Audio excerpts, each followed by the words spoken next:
Assalamualaikum warahmatullahi wabarakatuh. Kami dari kelompok 3 akan mempresentasikan hasil kerja kelompok kami, yaitu tentang kebijakan fiskal dan kebijakan moneter, yang beranggotakan saya sendiri, Diva Sila Putri, Dia Sinta Rahmawati, Enggar Bagus Prawira, Era Fetiningrum, Fikri Ardian Maulana, dan yang terakhir Glory Sukmajati. Selanjutnya, pengertian kebijakan fiskal akan dijelaskan oleh saya sendiri. Menurut Kamus Besar Bahasa Indonesia, fiskal berkenaan dengan urusan pajak atau pendapatan negara. Kata fiskal itu sendiri berasal dari bahasa Latin, yaitu fiscus, yang merupakan nama seseorang yang memiliki atau memegang kekuasaan atas keuangan pada zaman Romawi kuno. Sedangkan kebijakan fiskal adalah suatu kebijakan ekonomi dalam rangka mengarahkan kondisi perekonomian untuk menjadi lebih baik dengan jalan merubah penerimaan dan pengeluaran pemerintah. Kebijakan ini mirip dengan kebijakan moneter untuk mengatur jumlah uang beredar. Namun, kebijakan fiskal lebih menekankan pada peraturan pendapatan dan belanja pemerintah. Tujuan kebijakan fiskal yang pertama, meningkatkan PDB dan pertumbuhan ekonomi. Kebijakan fiskal bertujuan untuk meningkatkan pertumbuhan ekonomi secara maksimal karena berpengaruh besar dengan pemasukan atau pendapatan negara, meliputi bea dan cukai, pajak bumi dan bangunan, pajak penghasilan, devisa negara, impor, pariwisata, dan lainnya. Selain itu, contoh pengeluaran yang dimaksud antaranya pembangunan sarana dan prasarana umum, belanja persenjataan, dan program lain untuk kesejahteraan masyarakat. Yang kedua, memperluas lapangan kerja dan mengurangi pengangguran.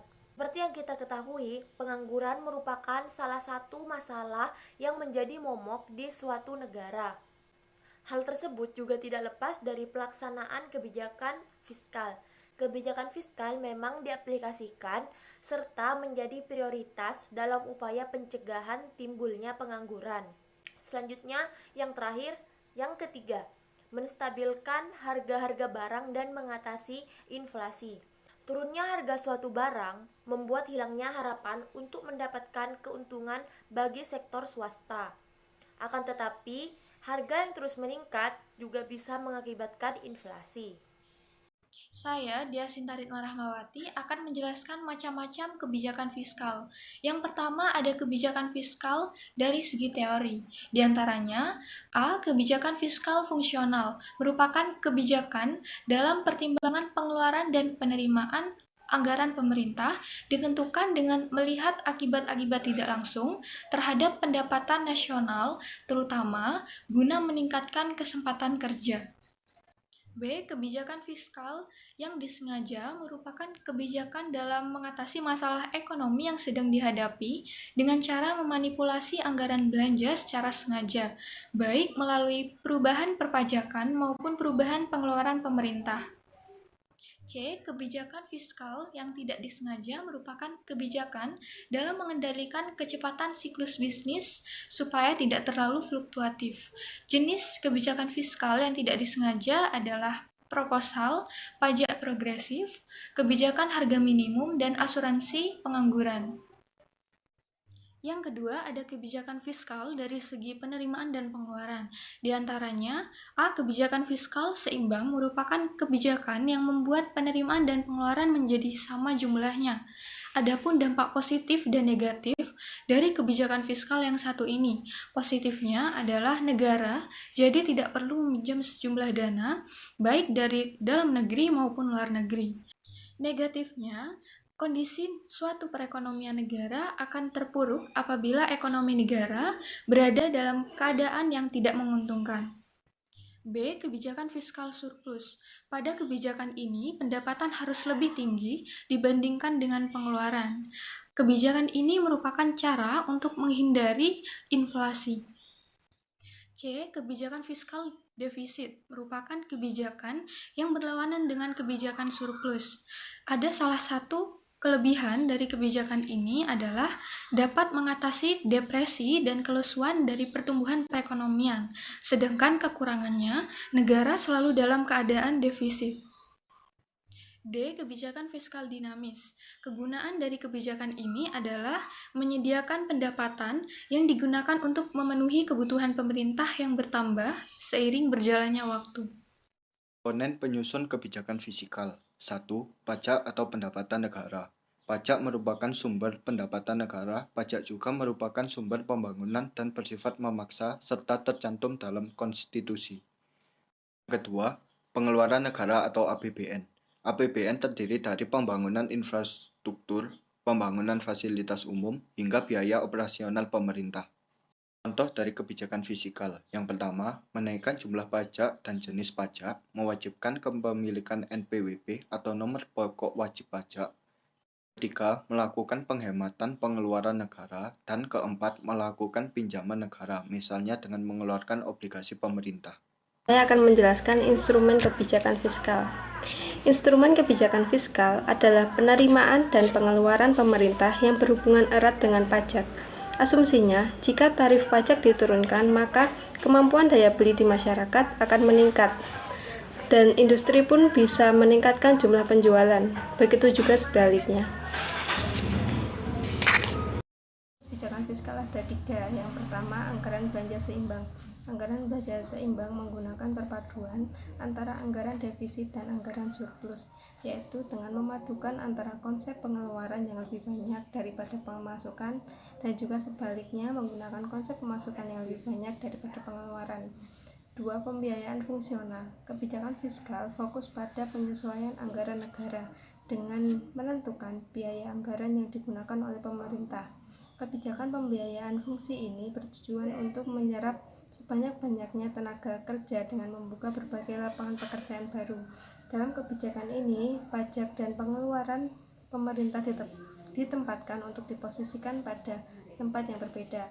Yang ketiga, anggaran defisit atau kebijakan fiskal ekspansif merupakan kebijakan pemerintah untuk memberikan stimulus pada sebuah perekonomian.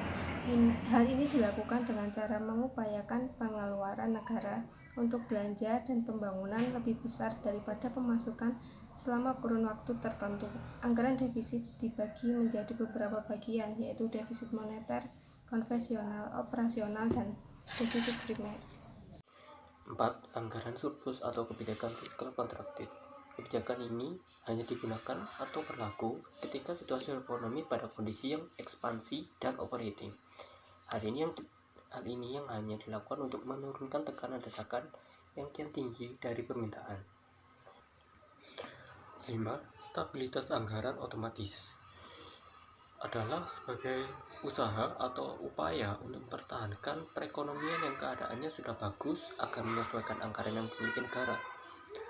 Dengan memperhatikan penggunaan biaya atau dana dalam kebijakan ini diusahakan untuk menekan pengeluaran negara dengan sesuatu yang lebih bermanfaat dan tentunya biaya minimum namun bisa menghasilkan hasil yang maksimal.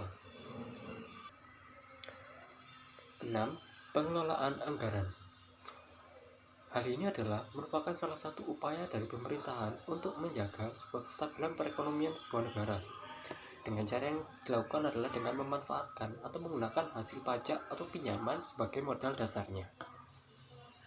Pengertian kebijakan moneter. Kebijakan moneter adalah kumpulan kebijakan ekonomi yang dibuat untuk mengatur skala tingkat pertumbuhan pasokan uang dalam suatu negara.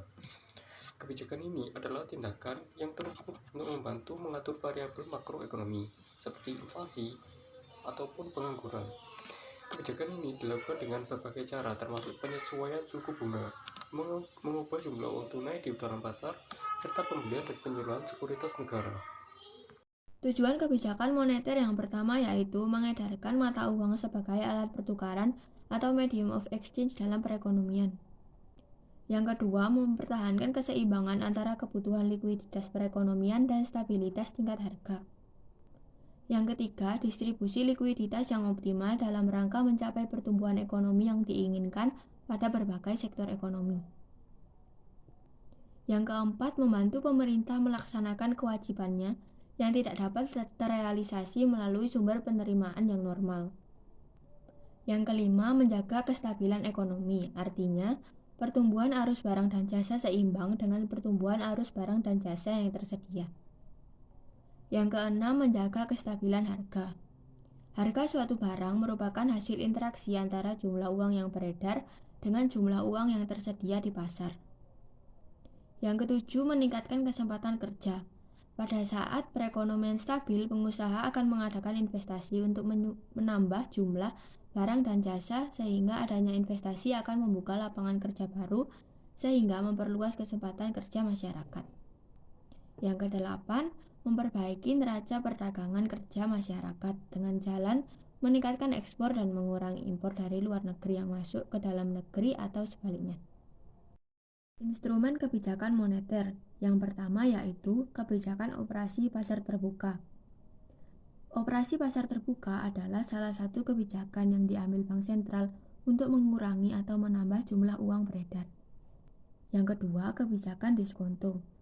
Dalam kebijakan diskonto, pemerintah mengurangi atau menambah jumlah uang beredar dengan cara mengubah diskonto bank umum. Yang ketiga, kebijakan cadangan kas. Bank Sentral dapat membuat peraturan untuk menaikkan atau menurunkan cadangan kas. Yang keempat, kebijakan kredit ketat. Dengan kebijakan kredit ketat, jumlah uang yang beredar dapat diawasi. Langkah kebijakan ini biasa diambil pada saat ekonomi sedang mengalami gejala inflasi. Yang kelima, kebijakan dorongan moral. Bank Sentral juga dapat mengaruhi jumlah uang beredar dengan berbagai pengumuman, pidato, dan edaran yang ditujukan pada bank umum dan pelaku moneter lainnya. Kebijakan moneter dan kebijakan fiskal bagi dunia usaha. Usaha kebijakan moneter dan kebijakan fiskal diterapkan di Indonesia untuk mengatasi permasalahan ekonomi yang sedang atau mungkin terjadi. Tentu saja pengaruh ekonomi akan berdampak dalam dunia usaha juga. Perputaran ekonomi berasal dari terjadinya transaksi bisnis baik UKM maupun korporasi. Jadi, pemilik usaha perlu menyadari perubahan kebijakan moneter dan kebijakan fiskal yang terjadi. Pengaruh yang dirasakan secara langsung adalah berkurangnya transaksi yang terjadi. Contohnya saat pandemi berlangsung. Penjualan bisnis baik UKM maupun korporasi menurun drastis. Pemerintah yang berjuang untuk mengembalikan perekonomian juga mulai kesulitan, sehingga para pemilik bisnis harus memutar otak agar bisnisnya bisa bertahan selama pandemi. Sebenarnya, kebijakan moneter atau kebijakan fiskal seperti apapun yang diterapkan, semua tergantung dari bagaimana pemilik bisnis mengelola bisnisnya. Karena bisnis seharusnya bisa beradaptasi dengan situasi yang terjadi agar bisa tetap bertahan dan tidak mengalami kebangkrutan yang bisa menimbulkan angka pengangguran bertambah. Jadi, ada baiknya untuk para pemilik bisnis mulai berinvestasi pada sistem pengelolaan akuntansi yang terpercaya. Software akuntansi yang dilengkapi dengan fitur akuntansi untuk membantu pemilik bisnis mengelola keuangan bisnis bisa menjadi solusi yang tepat. Mulai dari laporan keuangan, catatan transaksi akan tercatat dengan detail. Contohnya, software akuntansi yang bisa digunakan untuk korporasi maupun UKM adalah Journal by Mekari. Software ini dapat mempermudah Anda dalam mengelola keuangan bisnis dengan ketersediaannya berbagai fitur seperti laporan keuangan, persediaan barang, rekonsiliasi transaksi, termasuk juga pencatatan faktur pembelian dan pembayaran. Sekian presentasi dari kelompok kami. Jika ada kesalahan kata atau kesalahan materi, mohon dimaafkan. Terima kasih. Wassalamualaikum warahmatullahi wabarakatuh.